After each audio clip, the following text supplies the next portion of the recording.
yaitu yang sebagai pemakan tumbuhan. Yang selanjutnya yaitu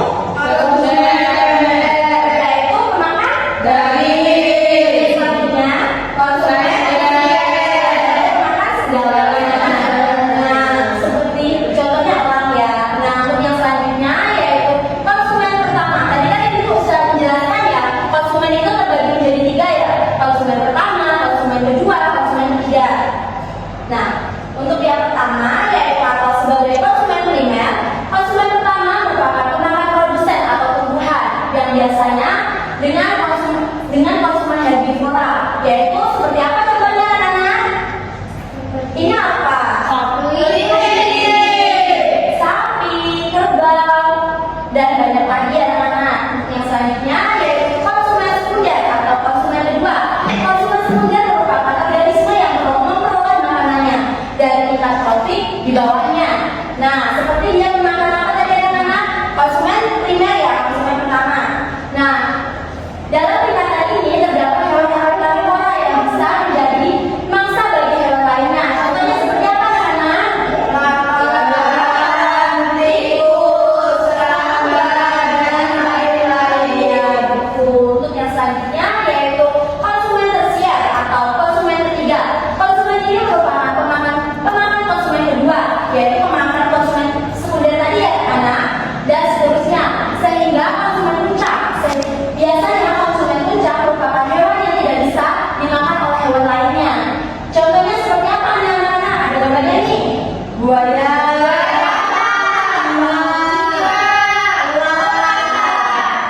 Yang selanjutnya yaitu pengurai. Anak-anak tadi udah dijelasin ya, pengurai itu tadi apa sih anak-anak? Yang memakan hewan yang tidak bisa dimakan lagi. Nah, jadi pengurai adalah organisme terakhir dalam rantai makanan. Karena pengurai merupakan organisme yang mampu mengubah zat organik menjadi zat anorganik.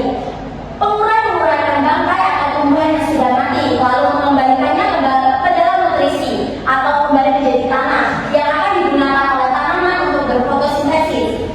Disinilah siklus rantai makanan dimulai lagi. Nah, jadi kalau misalnya di sini kan dia ada bangkai hewan yang kadang-kadang tidak bisa dimakan lagi ya. Contohnya seperti apa tadi? Elang. Elang itu tidak ada pemakannya lagi sehingga dia akan menjadi bangkai atau mati. Nah, dia akan menjadi bangkai yang akan dimakan oleh bakteri atau jamur. Nah, dia akan kembali lagi menjadi tanah. Contoh rantai makanan anak-anak. Contoh rantai makanan anak-anak udah pada tahu belum?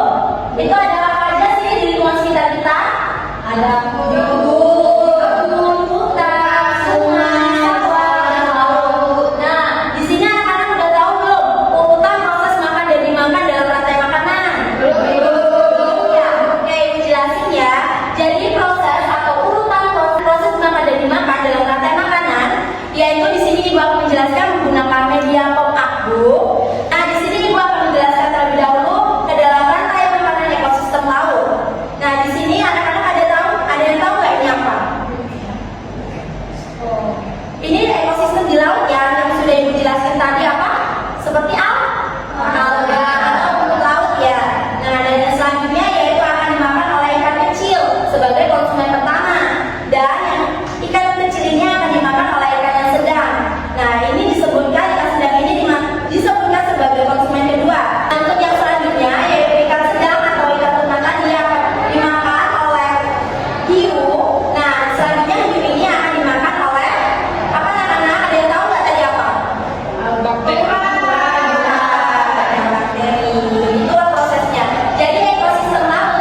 Jadi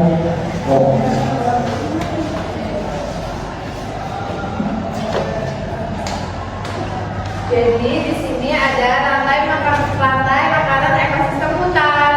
Di sini ada produser yang pertama, yaitu Apa itu Liza? rumput. Iya, rumput. Kemudian ada konsumen yang pertama, yaitu kelinci. Kelinci memakan rumput. Kemudian ada konsumen yang kedua, yaitu serigala.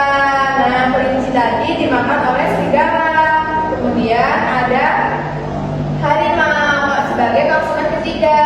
Jadi serigala tadi dimakan oleh harimau Untuk mendapatkan energi untuk bertahan hidup. ya. Terus Jadi harimau ini tadi tidak bisa terurai dan dia akan mati. Kemudian dimakan oleh jamur atau bakteri yang disebut dengan penguraian. kasih ya. Iya, sama-sama. Nah, dari penjelasan Ibu tadi mengenai rantai makanan, anak-anak udah paham belum? Paham. Dan urutan proses makan dan dimakan dalam rantai makanan udah dipaham ya, anak-anak? Sudah. Oke, anak-anak, untuk yang selanjutnya di sini Ibu ada gambar lagi nih mengenai gambar lingkungan lingkungan sekitar kita. Nah, terdapat beberapa makhluk hidup di dalamnya. Dari gambar yang sudah Ibu tayangkan ini, coba anak-anak amatin hewan apa aja atau makhluk hidup apa aja yang ada di dalamnya, anak-anak. Udah.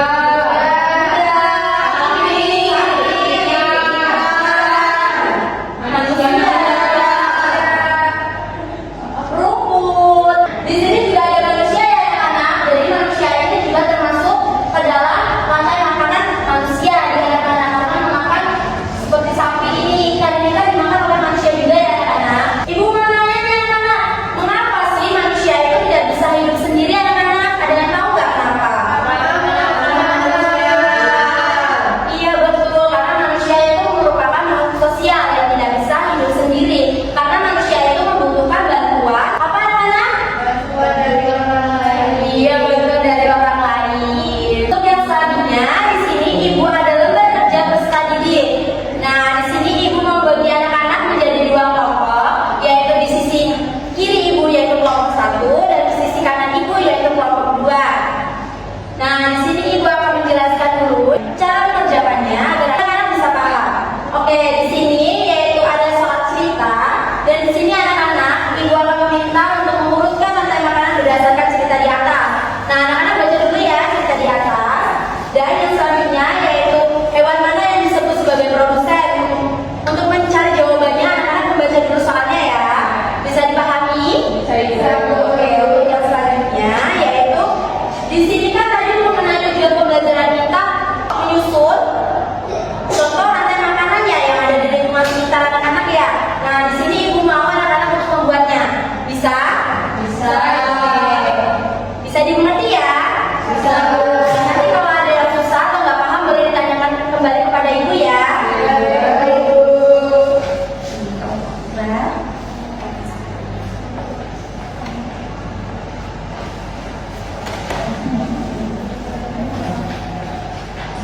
Ibu dijawabin harus ngelem.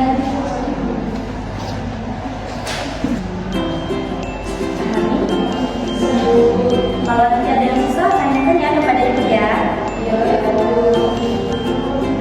Siapa mau satu?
kita di atas. Yang pertama ada padi, belalang, katak, ulat, dan elang. Soal yang kedua, makhluk hidup manakah yang berperan sebagai produsen, yaitu padi. Dan soal yang ketiga, apa yang akan terjadi jika jumlah katak berkurang di sawah tersebut? Jelaskan pendapatmu. Pendapat kelompok kami, populasi belalang akan bertambah banyak. Dan soal yang keempat, yaitu menurutmu mengapa mengurai sangat penting dalam rantai makanan agar ekosistem berjalan dengan baik. Lalu soal yang selanjutnya, yang pertama, jika semua ulat di suatu lingkungan hilang, bagaimana pengaruhnya terhadap keseimbangan rantai makanan? Maka akan kekurangan sumber pangan untuk manusia. Soal yang terakhir, tuliskan satu contoh rantai makanan yang ada di lingkungan sekitar ini, yaitu ada ekosistem di sawah. Yang pertama padi, tikus, ular, dan elang. Dan terakhir itu Muraya. Oke.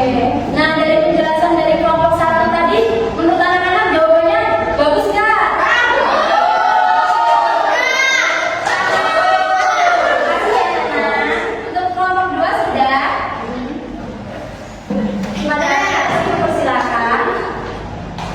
Baik, yang pertama yaitu yang studi kasus. Buatlah urutan rantai makanan berdasarkan cerita di atas, yaitu yang pertama ada padi, kemudian belalang, kemudian katak, kemudian ulat, kemudian elang, dan kemudian ada jamur dan bakteri. Nah, soal yang kedua, makhluk hidup manakah yang berperan sebagai produsen, yaitu padi. Nomor 3, apa yang akan terjadi jika jumlah katak berkurang di sawah tersebut? Jelaskan pendapatmu. Menurut kelompok kami, jika katak berkurang di sawah, belalang akan semakin banyak. Kemudian kerusakan padi akan terjadi, yaitu padi akan habis dimakan belalang, akhirnya jumlah padi ketika panen berkurang. Kemudian soal nomor 4, menurutmu mengapa pengurai sangat penting dalam rantai makanan? Untuk menjaga ekosistem dan juga karena jika bangkai tidak bisa terurai akan mengakibatkan pencemaran lingkungan. Untuk pertanyaan selanjutnya, nomor 1, jika semua ulat di suatu lingkungan hilang, bagaimana pengaruhnya terhadap keseimbangan rantai makanan? Jika semua ulat di suatu lingkungan hilang, bagaimana pengaruhnya terhadap keseimbangan rantai makanan? Keseimbangan rantai makanan akan tidak seimbang karena jumlah kata akan semakin banyak. Dan yang kedua, tuliskan satu contoh rantai makanan yang ada di lingkungan sekitarmu, seperti yang ada pada saat tadi, contoh rantai makanan yang ada di lingkungan sawah, termasuk ada padi, belalang, katak, ulat, elang, serta jamur dan bakteri. Baik, terima kasih kepada Neris, boleh dikumpulkan. Oke, Ibu koreksi dulu ya hasil dari anak-anak. Pada urutan selanjutnya nanti akan Ibu bagikan. Nah, anak-anak, dari hasil yang sudah anak-anak kerjakan tadi, menurut Ibu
Terima kasih ya. Kasih Bu.